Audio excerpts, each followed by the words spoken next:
Boa noite, sejam bem-vindos à Comunidade Ser, uma comunidade de amor. E nós estamos na nossa Semana Santa, restaurados em Cristo. E que bom que você tenha acompanhado conosco. Só para a gente não perder o costume, para agora tudo que você está fazendo, compartilhe esse link com alguém que precisa escutar o que a gente está fazendo aqui, seja os louvores ou a mensagem pregada. Nesse momento, eu queria lembrar você que você está num momento especial de louvor e adoração. Aproveite esses momentos com a sua família para estar mais pertinho de Deus. Eu queria, antes de mais nada, te convidar para fazer uma oração. Podemos orar? Senhor, louvamos o Teu nome por tudo que temos vivido essa semana. E principalmente porque sabemos da Tua presença em nosso meio. E mais uma vez nós iremos louvar o Teu nome e ouvir a Tua palavra. E que o Seu Espírito novamente possa trabalhar em nosso coração, nos transformando a cada dia. Nós pedimos essa bênção em nome de Jesus. Amém. E esse é o momento que nós louvaremos juntos. Aproveita para cantar aí na sua casa. Você é bem-vindo aqui. A casa é sua, pode entrar, mesmo vazio de mim, mesmo vazio de mim. Tá lindo vocês adorando, só vocês.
Essa é a casa do Senhor. Que privilégio estarmos aqui com Ele. Você é bem-vindo aqui. A casa é sua, pode entrar, esvazio de mim, esvazio de mim.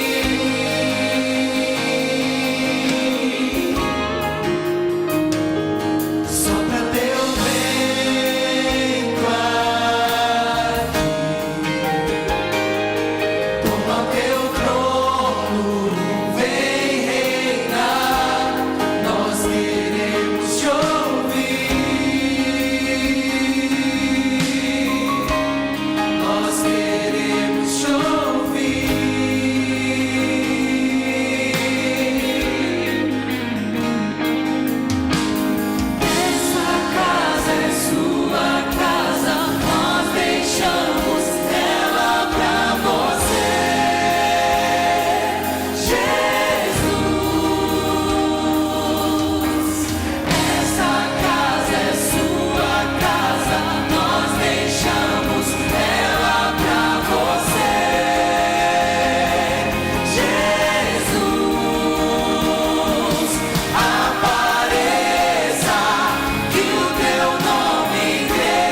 vez.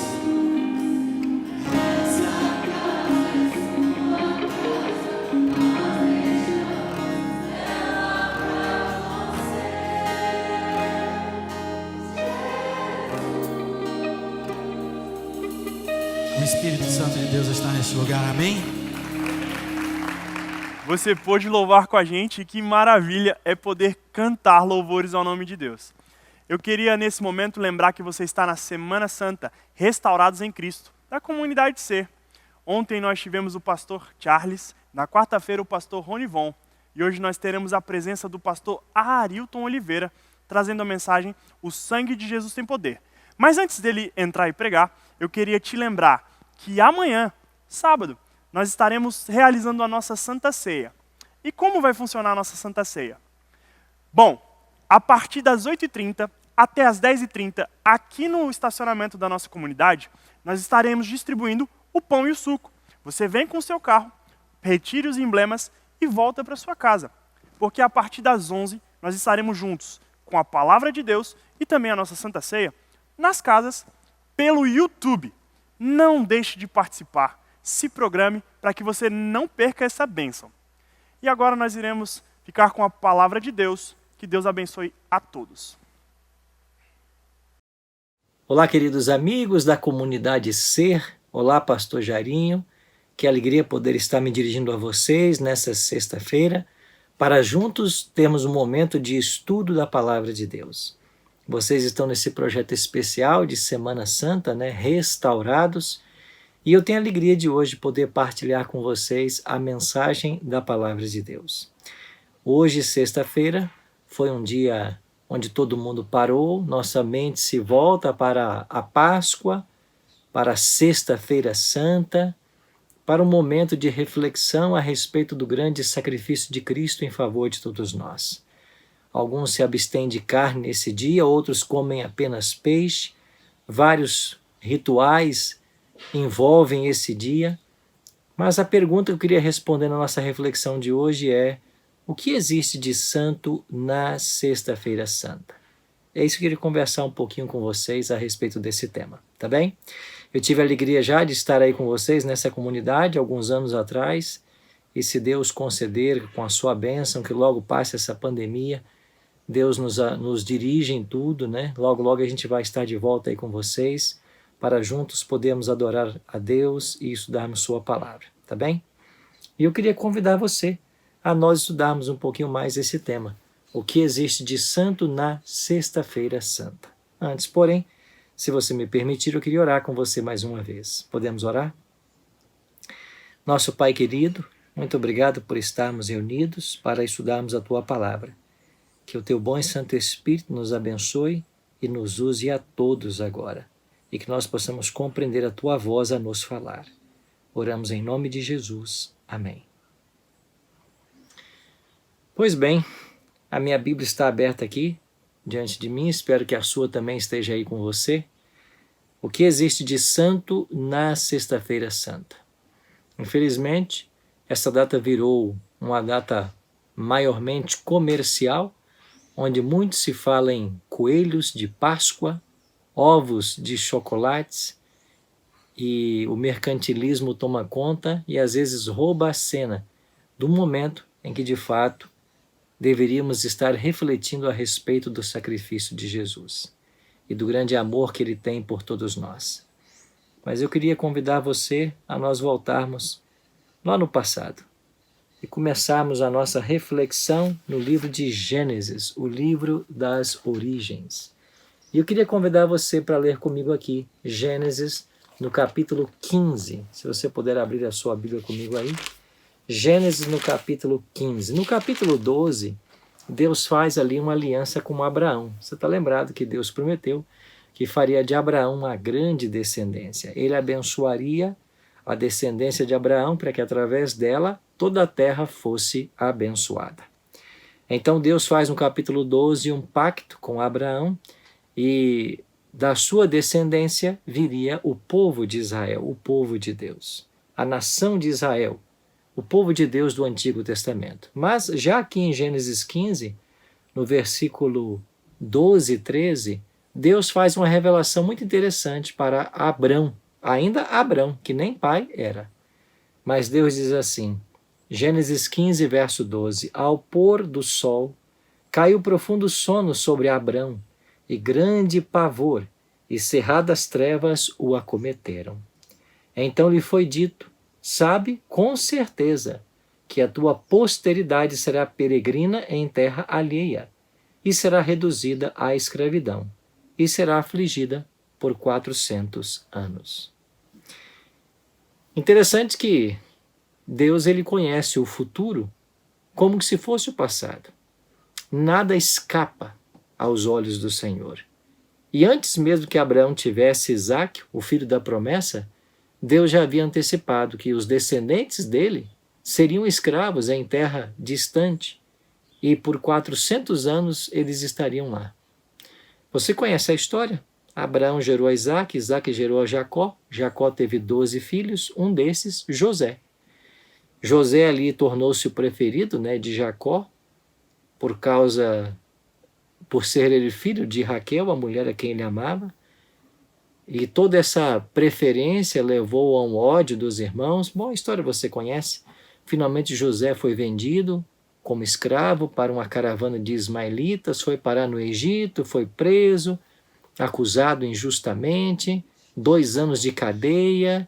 Depois Deus dá sabedoria de interpretar sonhos a José, e ele interpreta os sonhos de Faraó. Finalmente José torna-se o governador do Egito. E gozando de boa influência ali com José, com o Faraó, José traz então toda a sua família para a terra do Egito. E Faraó dá a eles a terra de Gósen, uma terra muito próspera. E ali então foi habitar o povo de Deus. Mas morreu aquele Faraó que conhecia José, e o próximo Faraó que se levantou, que não conhecia José, acabou escravizando todo o povo com medo, por ser ele um povo numeroso. E aí você conhece, começaram então os 400 anos de escravidão egípcia, como Deus havia prometido em Gênesis 15, verso 13. Mas como Deus sabia que seu povo iria para cativeiro, Deus também já tinha providenciado um libertador. E Deus disse aqui que passados os 400 anos, Deus traria de volta o seu povo, e eles então voltariam para a sua terra. E para libertar seu povo, Deus levantou um homem, o grande libertador do povo de Israel, Moisés, o salvo das águas. A história dele você conhece, mas eu quero ir direto ao ponto. 10 pragas foram derramadas sobre o Egito para convencer Faraó a deixar que Israel saísse do Egito e fosse para a terra prometida. A 10ª praga seria a morte dos primogênitos. Junto com a morte dos primogênitos, Deus estabelece uma das 7 festas celebradas pelo povo de Israel, a festa da Páscoa. E quando falamos de Sexta-feira Santa, nós estamos falando disso, da Páscoa, do momento em que se celebrava a Páscoa. E eu quero convidar você então para ler comigo as orientações de Deus ao seu servo Moisés, aqui em Êxodo, no capítulo 12. E a palavra de Deus diz assim, Êxodo 12, verso 2. Este mês vos será o principal dos meses, será o primeiro mês do ano.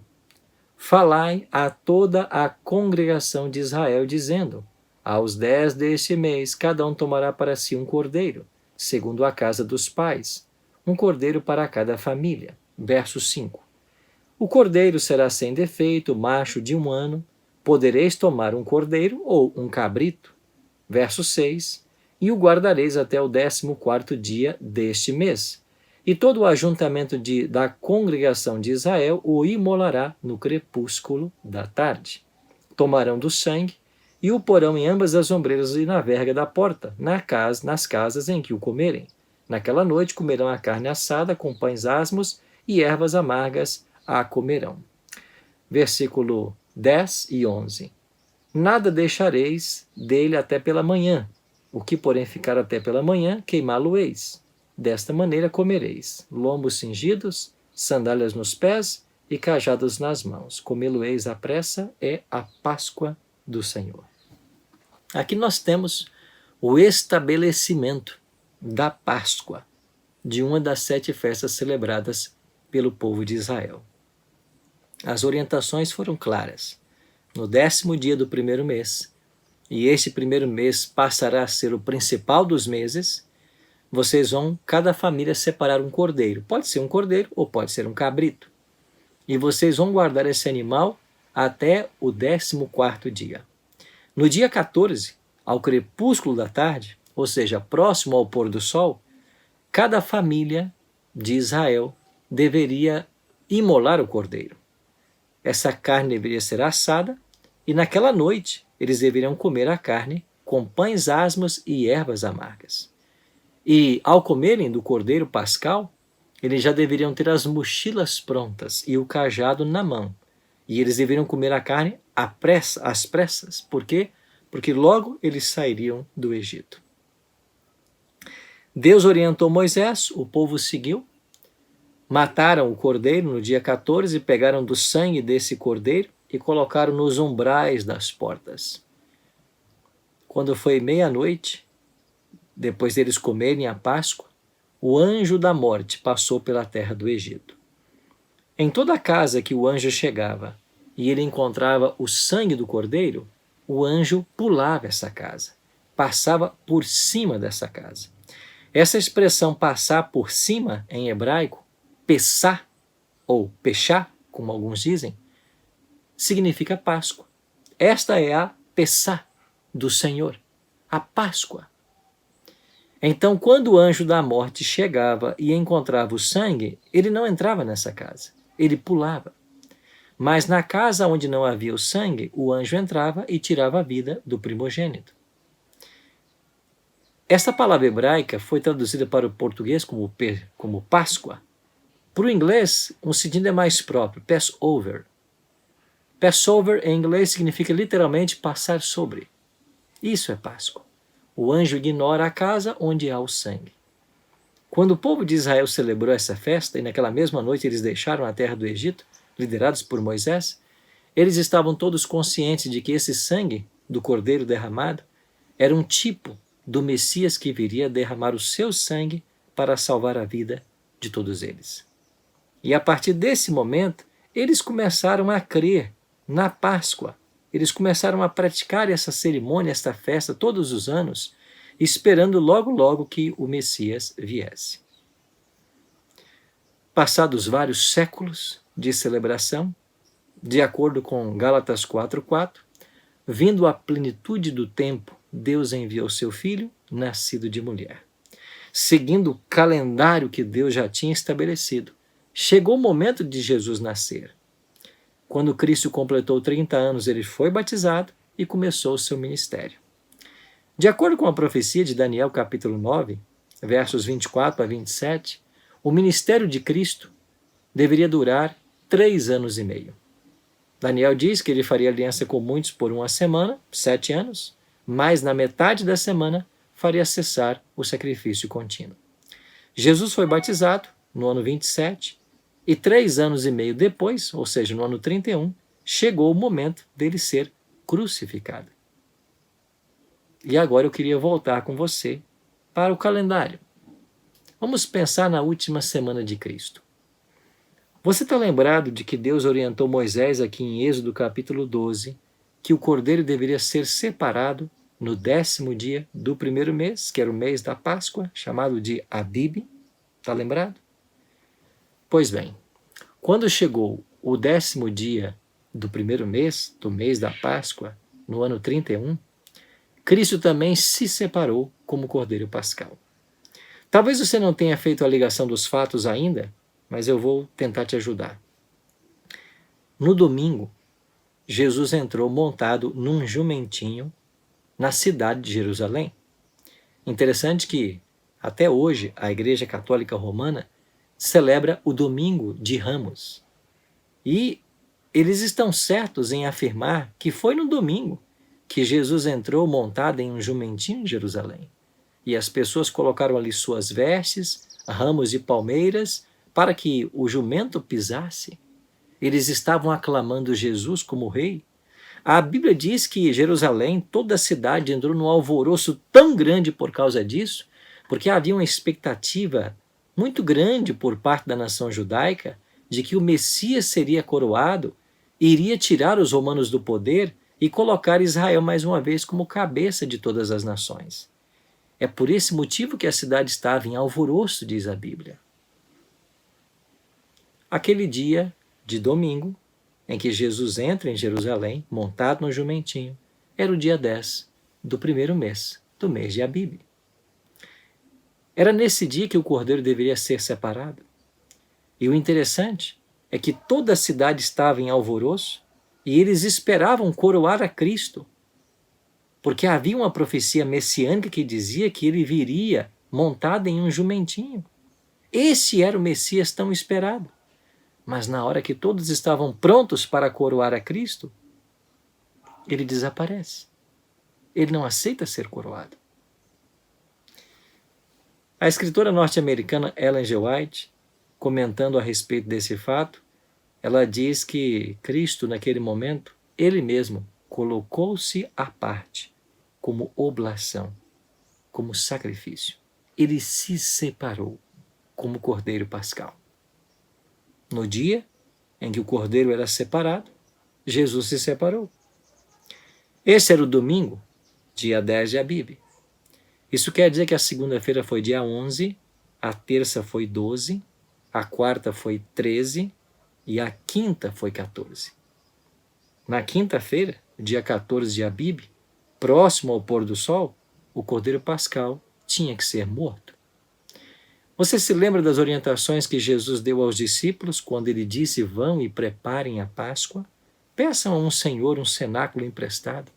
Diga que o Senhor precisa dele e ele vai emprestar. E os discípulos prepararam a Páscoa num ambiente, num cenáculo. E se a Páscoa foi preparada, quer dizer que o cordeiro foi morto antes do pôr do sol. E sobre a mesa da Páscoa estava ali o cordeiro pascal. Estava ali os pães asmos, as ervas amargas, e agora tinha um novo elemento, o puro suco de uva, que não estava lá em Êxodo 12, mas com o passar dos séculos, os judeus introduziram na celebração da Páscoa o vinho, o puro suco da uva. E ele estava ali agora. Nós estamos agora em João capítulo 13. E quando Cristo se aproxima dos discípulos, ele lava os pés dos discípulos, depois ele vem para a mesa, ele ensina que eles deveriam lavar os pés uns dos outros. E Jesus diz assim: há muito desejei comer convosco esta Páscoa. Por que há muito? Porque era a última. Porque no calendário de Deus estava se aproximando o momento da sua morte. Jesus sabia que ele era para quem as profecias do Antigo Testamento apontavam. E agora chegava o momento, então, da sua crucifixão. Cristo, então, faz agora, na cerimônia, ou naquela reunião no cenáculo, a transição das economias de salvação. Ali está sobre a mesa o cordeiro morto, que apontava para Jesus. Ali estava o antítipo, aquele que vem antes do tipo. E ali estava o tipo, o próprio Cristo, em pessoa. O tipo e o antítipo se encontraram. Mas a sombra tem que dar lugar à realidade. Então é nesse momento que Cristo faz a transição das economias de salvação. Por séculos, esse cordeiro apontava para Jesus. Mas agora o Messias veio. Então essa cerimônia tem o seu cumprimento. Então Jesus cumpre a Páscoa e no lugar dela estabelece a ceia do Senhor. Então, nós cristãos do século XXI não celebramos Páscoa. Nós celebramos a ceia do Senhor. E Jesus colocou a ceia em lugar da Páscoa. E foi claro em orientar aos discípulos de que eles deveriam comer do pão e beber do cálice e anunciar a morte dele até que ele viesse. Era uma cerimônia para ser celebrada até que o reino da glória fosse estabelecido. Nós aproveitamos essa ocasião da Páscoa para falar do amor de Deus, o seu grande sacrifício. Mas nós não celebramos Páscoa, até porque Páscoa, para ser celebrada, precisaria de um cordeiro pascal, de ervas amargas, de pães asmos. E a gente não faz isso.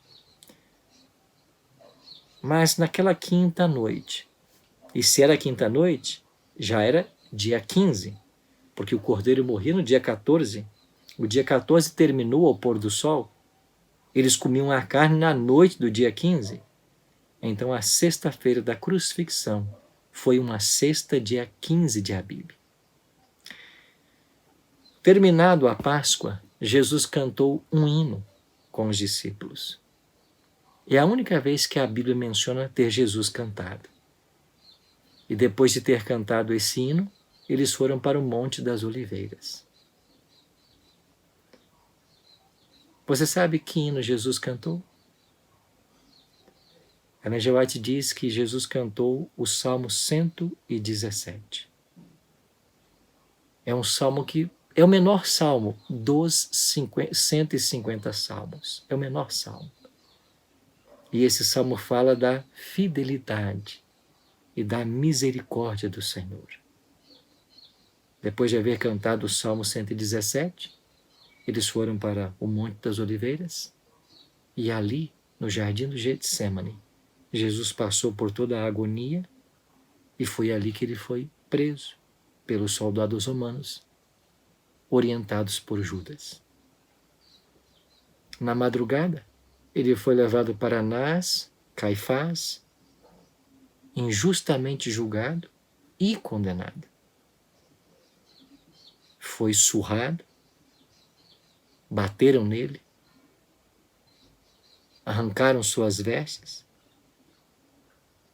colocaram uma pesada cruz sobre seus ombros e o fizeram carregar até o Gólgota.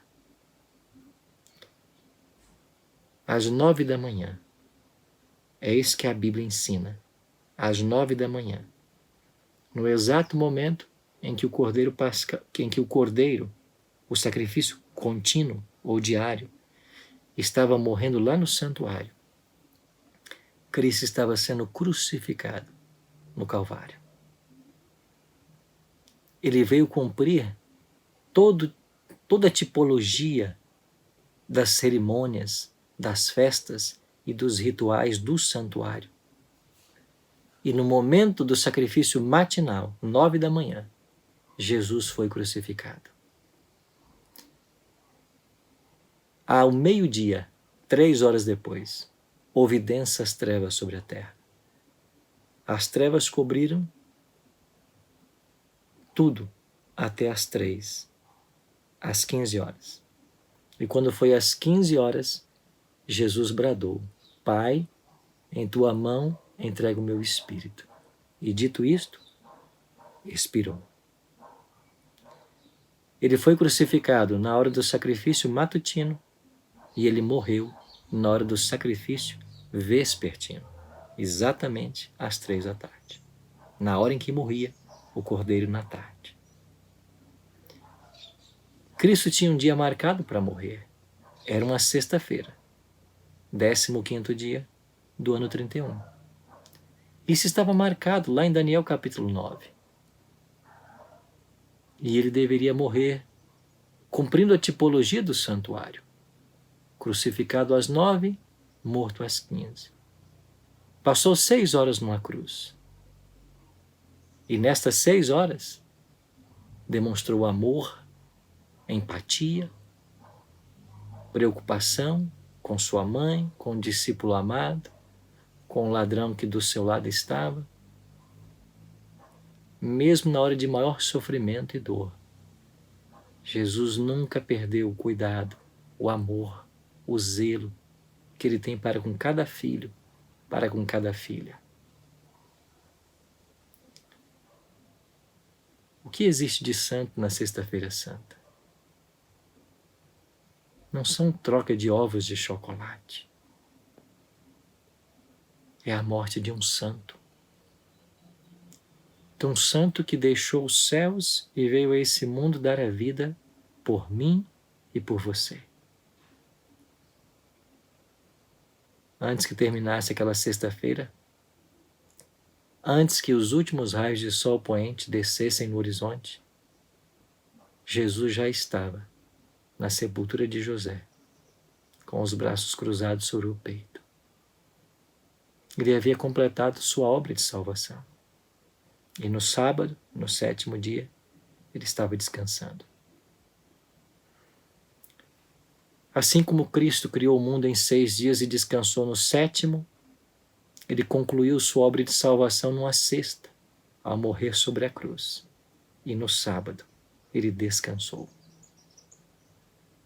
Isso ensina para você e para mim alguma coisa?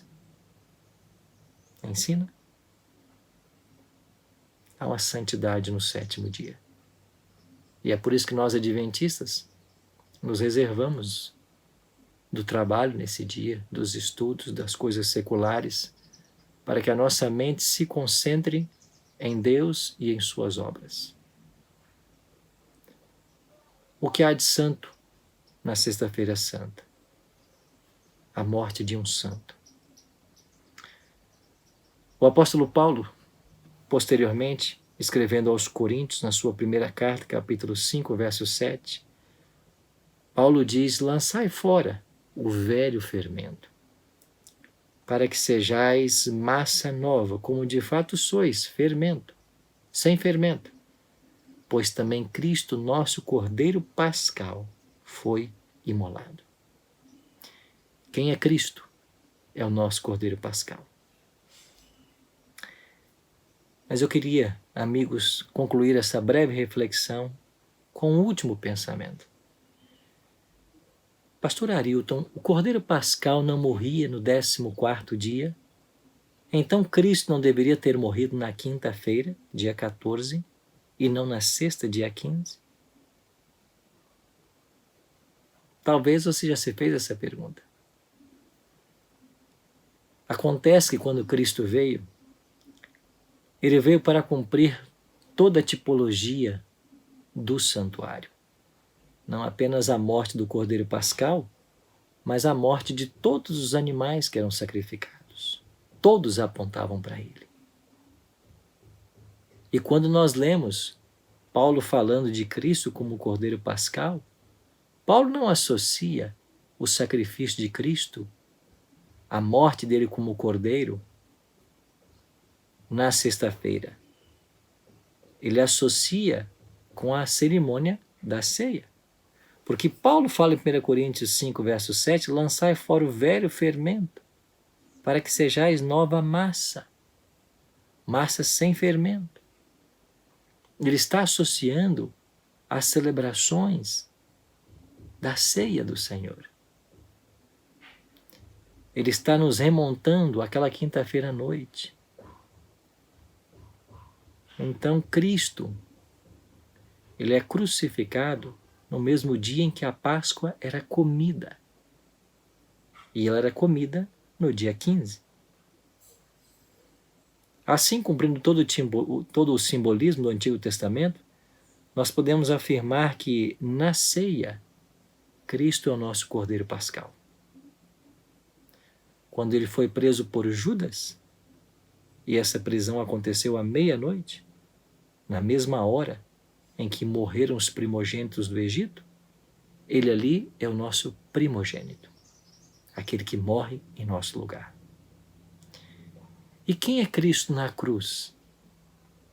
Ele não é Cordeiro Pascal, porque Moisés havia dito: maldito todo aquele que for pendurado no madeiro. E Paulo, em Gálatas, ecoou estas palavras. Gálatas 3, maldito todo aquele que for pendurado no madeiro. Na cruz, Cristo não é Cordeiro Pascal. Ele é o maldito de Deus. E por que Jesus é o maldito? Porque ele morre no seu lugar e no meu lugar. Ele se torna o odiado de Deus, porque ele assume sobre os seus ombros os pecados que nós cometemos. Por isso ele tem que morrer. Mas ele não morre por causa dos seus erros, dos seus pecados. Ele morre por causa dos nossos. Isaías havia profetizado isso. Ele tomou sobre si as nossas dores, as nossas enfermidades levou sobre si. Nós o retratávamos por aflito, ferido de Deus e oprimido. Mas ele foi traspassado pelas nossas transgressões e moído pelas nossas iniquidades. O castigo que nos traz a paz estava sobre ele, e pelas suas pisaduras nós fomos sarados. Sim, pelos seus ferimentos nós fomos sarados. E Cristo foi ferido nas mãos para perdoar os nossos atos pecaminosos. Foi ferido nos pés para perdoar os pecados dos nossos pés, que nos levam a lugares indevidos às vezes. Foi ferido na fronte para perdoar os pecados dos nossos maus pensamentos. E foi ferido no lado para perdoar os pecados que fluem do coração. Tudo ele suportou por amor de nós. O que existe de santo na Sexta-feira Santa? A morte de um santo que não merecia ter morrido, mas escolheu morrer para que você tivesse vida. Vida. O que você vai fazer hoje? Você vai entregar sua vida a esse maravilhoso Salvador e vai dedicar cada momento da sua existência a Ele? Ou você prefere caminhar longe dele? É uma escolha que todos nós teremos que fazer. Mas eu já fiz a minha. Eu quero caminhar nas pegadas dele todos os dias, até que ele volte para nos buscar.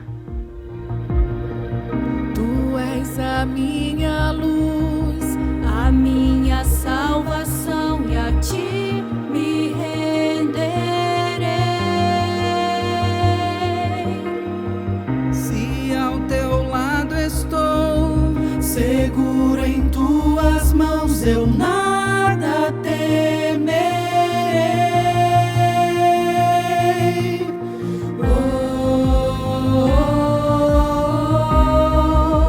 Tu és santo, ó Senhor.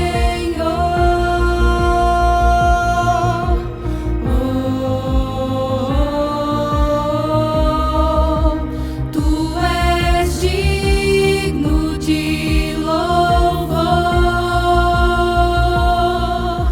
Só em ti confiarei, eu nada temerei. Em frente eu irei, pois eu sei que vivo estás, e um dia voltarás do céu pra nos buscar, pra sempre reinarás. Aleluia.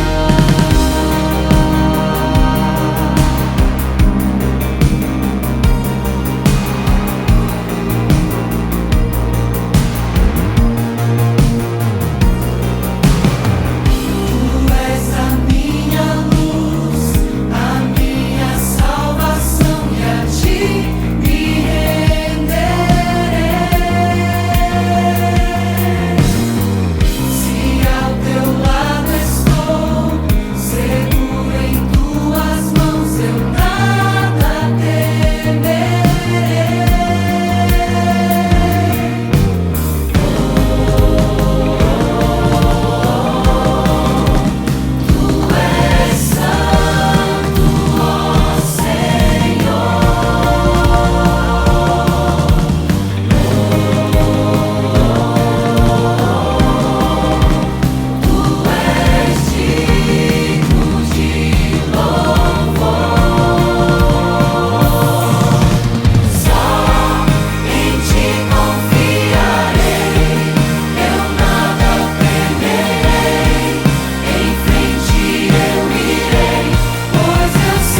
Pai de amor, obrigado por seu grande sacrifício feito na cruz em favor de todos nós. Obrigado porque mesmo sem merecer, o Senhor assumiu a nossa culpa, morreu a nossa morte, para que nós tivéssemos vida. Queremos abrir-te agora o nosso coração e te aceitar mais uma vez como nosso Salvador pessoal, e que o Senhor nos prepare a cada instante para a tua volta. Oramos em nome de Jesus. Amém. Muito obrigado pela sua presença nesses 3 dias da nossa Semana Santa. Que bom que a gente pôde estar contigo. A gente agradece por isso e quer te lembrar que não acabamos por aqui. Amanhã nós teremos a nossa Santa Ceia. Mais uma vez eu vou explicar para você como vai funcionar. Se programe. A partir das 8h30, no nosso estacionamento, estaremos distribuindo o pão e o suco da Santa Ceia. Será em formato drive-thru. Você vem com o seu carro, retire os emblemas e retorne para sua casa. Porque a partir das 11 horas estaremos juntos pelo YouTube para participarmos da palavra com o pastor Jairo e também da Santa Ceia. Não perca esse momento. Vai ser muito especial. Deus quer abençoar o seu povo, então participe dessa bênção. E eu desejo a todos um ótimo sábado na presença de Deus. Até amanhã. Esperamos vocês.